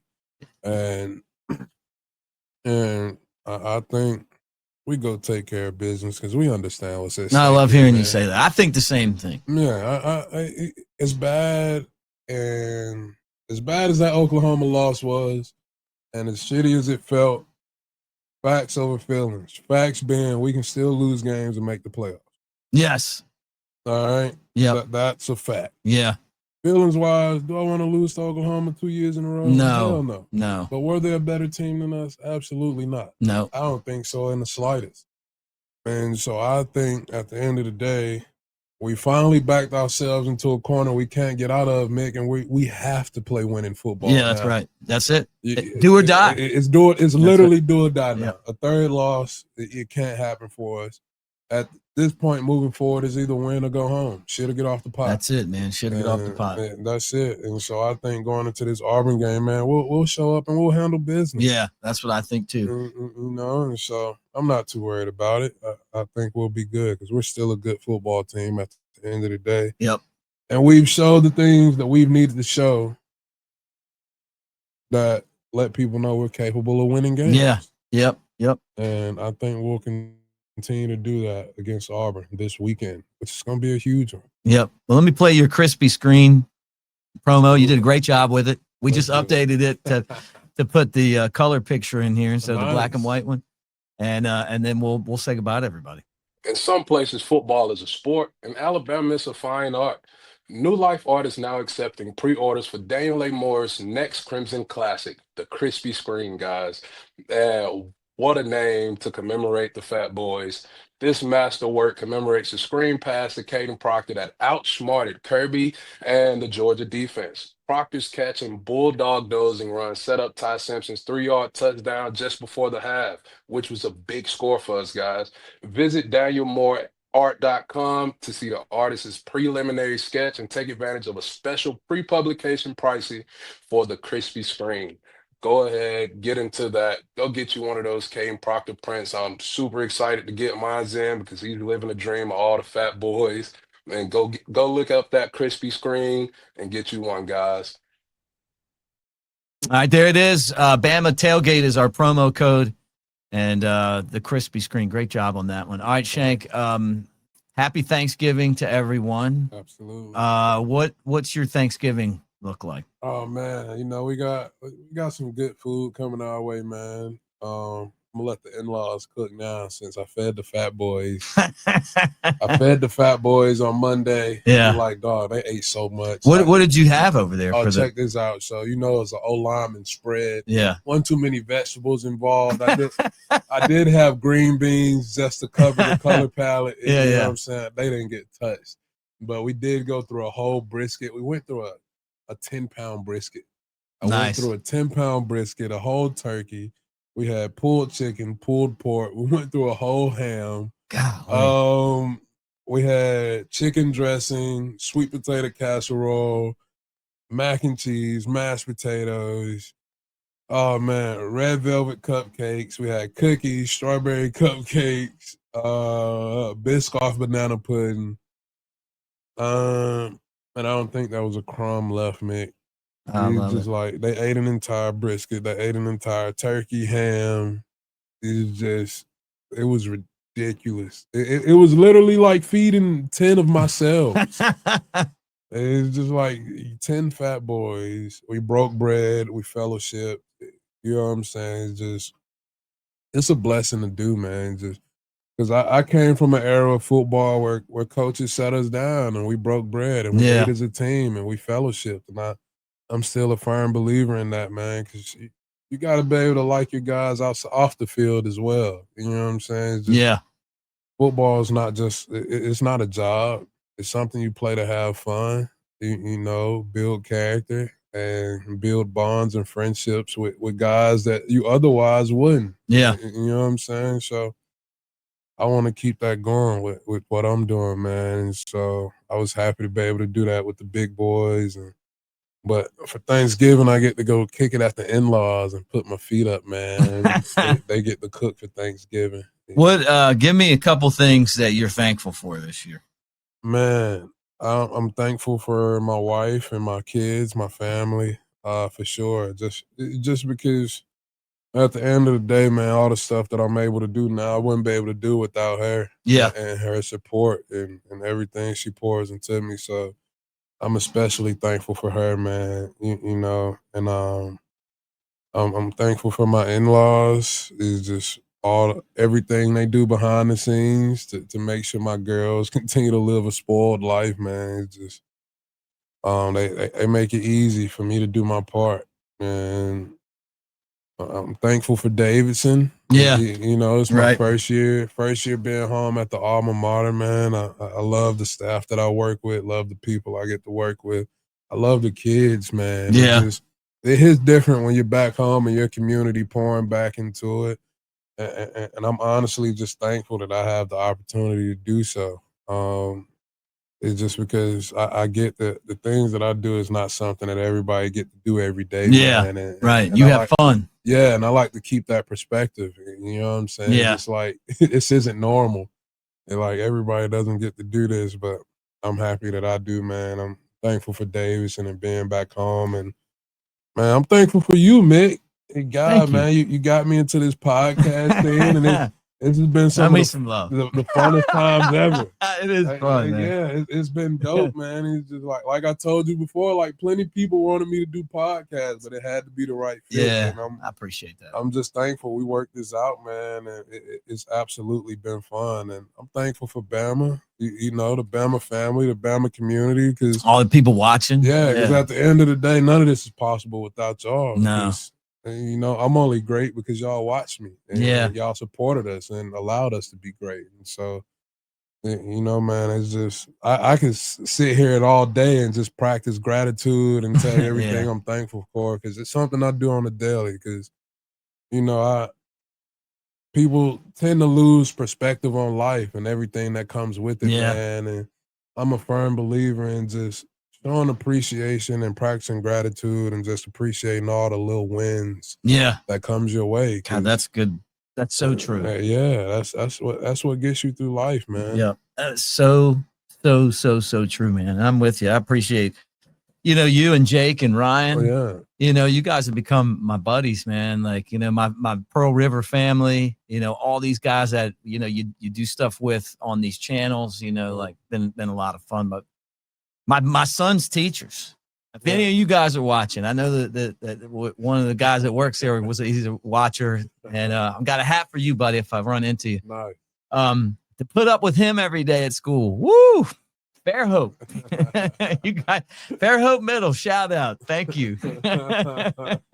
But man, it's been a great year. It really has. And I just, wish you the best, best of luck moving forward with everything. Obviously, we'll keep doing our show, but I went to a Thanksgiving one time, the late Hank Greenwald, who's a 30-year baseball broadcaster in San Francisco. I was with Alabama basketball, the women's team, doing a tournament out there, and his son Doug invited me to dinner. And for Thanksgiving, what a great Thanksgiving. But they went around the table and everybody had to say what they were thankful for. Right. And I was like, at the beginning, I was like, I don't want to do this. By the time I left, I was thinking, this made the whole thing, listening to, he's got a sister with Down syndrome, listening to her, the purity that came from his sister, Kelly. I was like, man, wow. Yeah. It was touching. Hey, man, gotta be able to practice gratitude. Yeah. I think it's, you think about it, man, you could have ended up in so many different places. I know. In life. I know. One wrong move, you know what I'm saying? No matter, Dude, you don't even it know, could have man. went so many different ways, but look at you, man. You're healthy, you're living life, you know what I'm saying? You got a beautiful family. Thank you. It's just, yeah, you got to be Things grateful. are good. Things are good. I think it's important because I'm going to leave it at this, Mick. I think practicing gratitude is important because people nowadays find so many things to hate on and just complain about and bitch about. And it's just like, and that's all that gets voiced. Yeah. You know what I'm saying? They're so quick to go voice negative opinions. And I mean, we hold a podcast where we talk about football and we talk about all the stuff we don't like, but at the end of the day, talk about stuff we do like too. Exactly. We do. Yeah, a lot of that. But we know how it goes. The negative tends to get pushed further than the positive. Yeah. And so it's important to practice gratitude and always remember it's not as worse as you think it is. Yeah. And storms don't last forever, man. And you got to be appreciative of the things that's right there in your face because we tend to overlook them sometimes because we get them every day. Yep. And that's all I got. Hey, well said, man. Thank you, Pearl River Resort. Love my Pearl River Resort family. And want to tell you guys that they are an hour and, change from Tuscaloosa to and change from Birmingham, but it's a Vegas style experience. They got everything you need there. They got the Timeout Sports Lounge, Vegas style sports book.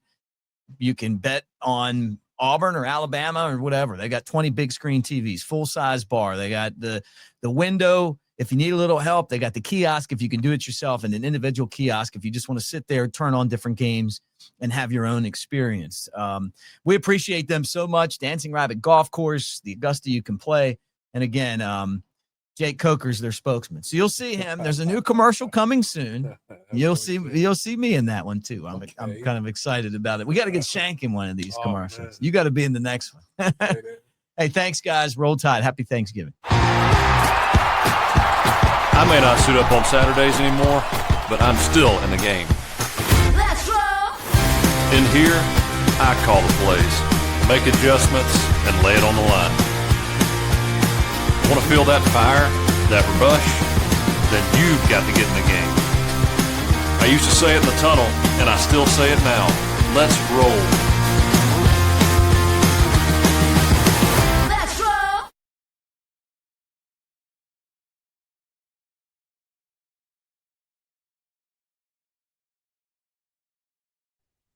In some places, football is a sport. In Alabama, it's a fine art. New Life Art is now accepting pre-orders for Daniel A. Moore's next Crimson Classic, the Crispy Screen, guys. What a name to commemorate the Fat Boys. This masterwork commemorates the screen pass to Kane that outsmarted Kirby and the Georgia defense. Proctor's catch and bulldog dozing run set up Ty Simpson's 3-yard touchdown just before the half, which was a big score for us, guys. Visit DanielMooreArt.com to see the artist's preliminary sketch and take advantage of a special pre-publication pricing for the Crispy Screen. go ahead, get into that. Go get you one of those Kane Proctor prints. I'm super excited to get mine in because he's living a dream of all the fat boys. And go look up that crispy screen and get you one, guys. We're presented by Bod Coach, and you can tell I'm slimming up over here, and it's because of Bod Coach. This is absolutely amazing. It's your personal trainer that is with you 24/7. So when I go to hotels or when I'm on the road, I type in, "Hey, look, I got equipment. This is what I have," and it'll make a workout specifically for me, what I want, what exercises I want. When I'm at home or I'm in a hotel and there's no way I can get to the gym, it'll say, "Hey, this is what I want to work on today," and it sends you personalized workout plans. It's really awesome. And they contacted me a few weeks ago to be a spokesman. I said, "Well, I want to try this." Bod Coach is fantastic. Like, I use it all the time. I mean, and if I'm telling you, man, like, it makes working out when you are on the go like me so much better. Just because I don't always know I didn't play football at Alabama. I didn't have Scott Cochran yelling, "Yeah, yeah, yeah," and telling me what workouts to do. So anyway, I'm going to put in the body of on the YouTube all about Bod Coach. Get you guys signed up.